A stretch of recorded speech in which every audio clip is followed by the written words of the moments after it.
Got some things to talk about today, and we really have to address this again.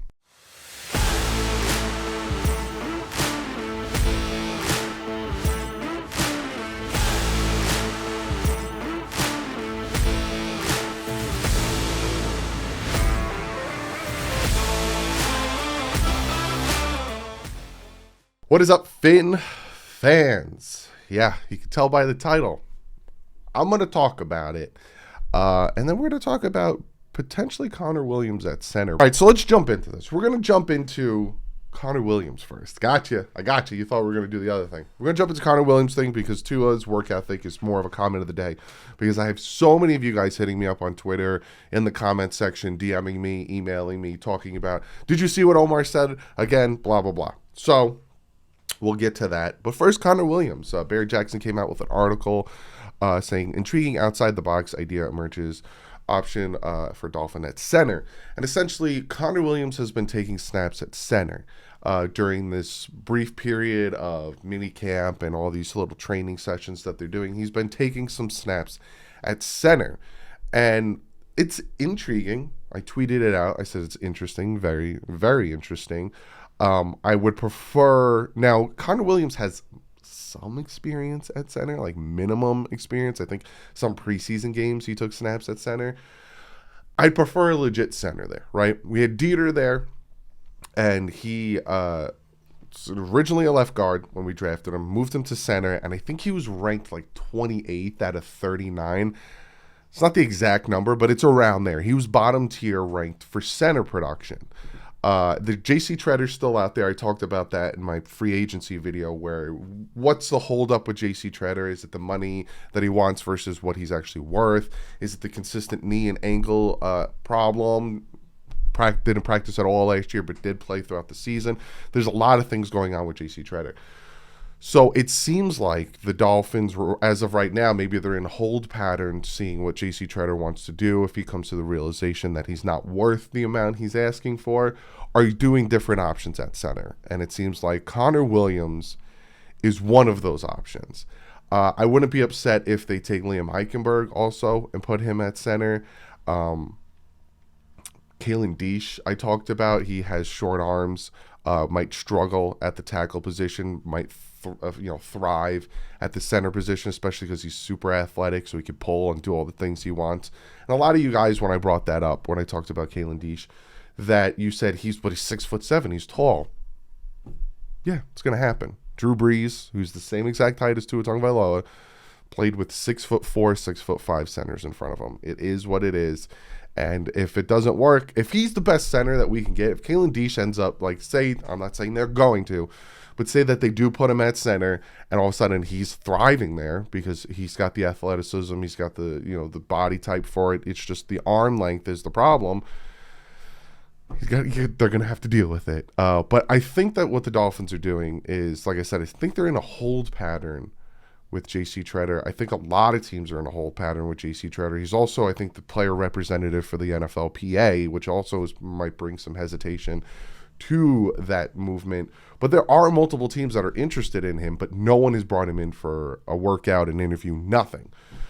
So the Dolphins are trying Connor Williams there because Dieter also had a fluke injury that took him out for, 7 games? 6 games? I'm going off the top of my dome. But I'm with some of you guys because I told you I read every single one of your comments. Some of you guys want a legit center there, and you don't want another project at center, especially because center is such a pivotal position, especially if your quarterback needs to step up in the pocket and his center is being pushed into him.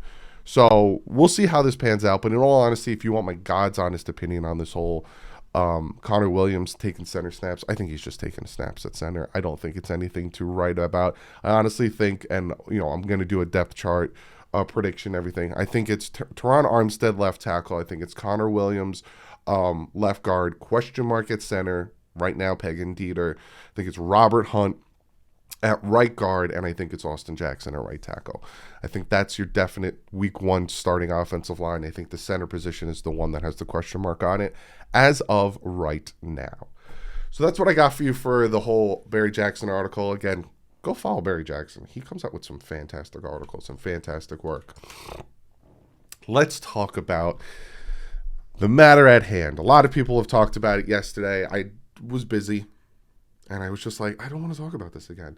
Reason talked about it in full depth. TD talked about it. He had you guys on talking about it. And I'm like, so many of you guys want me to talk about it, so I'm going to talk about it. And that's Tua Tagovailoa's work ethic.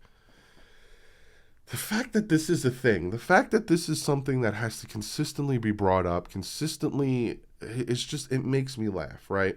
So Omar Kelly was on Big O, and Big O, me and him are going to get together tomorrow. We're going to talk about post-draft stuff, the players, and I'm going to ask him about this stuff, see if he has any off-camera information he talked to Omar about. But he was on Big O yesterday, and again, brought up the work ethic of Tua Tagovailoa, brought up the fact that multiple players didn't feel comfortable about Tua. He said that one guy said, I can't win with him, even though Tua Tagovailoa has a winning record as the starting quarterback. Then Omar came back and said, well, I said that to him, and then he said he doesn't have the arm. There's a lot of quarterbacks in the NFL that are very successful that don't have a good big arm. A lot of quarterbacks. And then the golf was brought up, and Omar said that he golfed on game day. And then Big O, and yeah, with Cam. So here's what I need to know, right? I'm still going to give you my thoughts on everything, but this is what I need to know. I'd love to get Omar on the channel and pick his brain some more. But this is what I'd like to know. For one, I don't think these are a new two players, a new group of players, or however many players, because he didn't give names nor specifics, right? So I don't think this is new. I think Omar's just rehashing what he heard in the middle of last season after the Buffalo game. That's where this came out, after the Buffalo game of last season. I think it's just him bringing it back up. Don't forget, yada, yada. It's not new players, right? I would love to know what his players now think of him, because from what I'm hearing interview-wise from Mike McDaniel, what I'm hearing from Jalen Waddle, what I'm hearing from even defensive players, that they love the leadership he has and they love the way he works. And again, I keep hearing this work ethic situation, right? I'll pop up the picture of last season, Tua taking his wide receivers.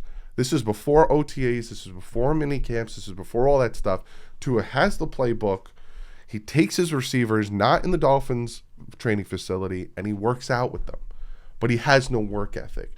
Do you see where that argument kind of is a contradiction, where you see constant work from Tua Tagovailoa, you see constant working with his guys on the side from Tua Tagovailoa, but then you constantly hear about, well, he has no work ethic.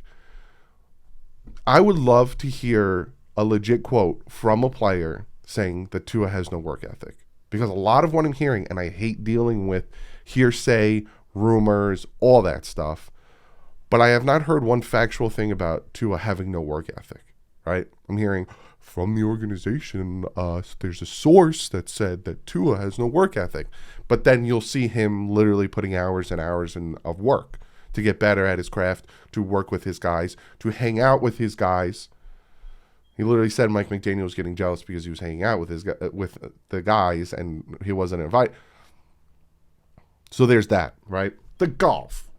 And you guys know, I think it's hilarious, right? I make fun of it every time Tua does an interview or something and he says anything about golf. I pause the video and I'm appalled that he's playing golf, right? And people, especially people who aren't fans of Tua, don't care if the kid plays golf. What is peeving them is Omar saying that Tua played golf on game day. And then Big O kind of said, yeah, with Cam. I don't see a problem with that. I'm gonna pick Big O's head and say, find out more about that tomorrow. I need to know this about that, right? What game was it? Was he active on the roster? And how did he do it? These are the things I need to know. Because I'm not saying it's not true, because if Big O says, yeah, with Cam, then he's obviously talking about Cameron Wolfe. And I'm really interested to see, because the timeline and the schedule that these players have on game day, I'd love to know when Tua had time to go play golf on game day, even post. If that man goes out and plays golf post game, good for him, because he's probably sore and beat up. How the flip are you playing golf afterwards?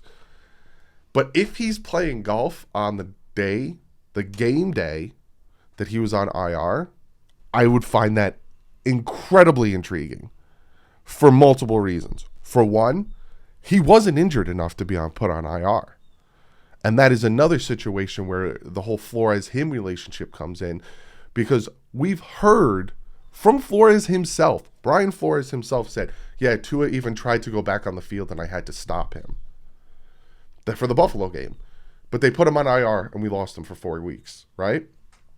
If it was like the Tampa game, or if it was one of those games during his IR period that he went and played golf before the game or after the game, I find that incredibly intriguing, because he wasn't injured enough then to be put on IR. And why was he put on IR? Because that's another situation that you need to think about. He was the backup for the Texans game when he could have played then. Backup for the Ravens game. He could have played. He gets put in. He does well. Brian Flores points at Jacoby Brissett and tells him to sit down. Do you see how all of a sudden, if we really want to put our tinfoil hats on and talk conspiracy and talk sources and stuff, how that doesn't seem right? My mother, who knows nothing about football, said, why isn't your starting quarterback playing? And my father said, because he's injured. And then my mother said, then why is he the backup? And my dad had no answer. I wasn't there for that. My mother told me. But do you see it makes no sense. So that's what I want to know. If it was a legit game that he was playing, whatever the 13 games he started, I want to know how he did it. I want to know how he played golf with Cameron Wolfe and played the game. Where did he fit the time in to do both? And if he did do that, how did he physically do it? Because it's very taxing on your body to play golf. People underestimate how much. Look at Tiger Woods' injuries to play golf. These are the things I want to know, right? So the whole work ethic, I don't care. If the Miami Dolphins win 12, 13 games this year, I don't think anyone's going to question his work ethic again. And the whole golf thing, if he's doing it on his off time, good for him. And if he's doing it during the game, again, I need to know what game and I need to know how. Because the schedule for these NFL players is airtight. And I need to know when he had time to go play golf. And that's my thought process on this whole work ethic golf thing. We've seen it. We've seen him work out with his guys. We've seen him work out in general. We've seen him put the time in for his body and for the team. I want to know where the work ethic question comes in, and I want to know what game it was he played golf on and how he did it. And that's where I'm going to leave it. You guys come to your own conclusions about that stuff. I gave you all my thoughts and everything, but that's what I got for you. Tomorrow, I'm going to sit down. Hopefully, Big O was busy today. We were supposed to do it today, but he got real busy. So tomorrow, me and Big O, we're going to sit down. We're going to talk the draft players. We're going to talk the undrafted players. We're going to talk the center position like we just did. And I'm going to pick his brain about Tua's work ethic and the whole golf situation, because apparently he knows something about Cam Wolfe and him playing golf. So these are questions I'm going to ask him. So be sure to check out tomorrow's video. But other than that, guys, like usual, stay classy and fins up.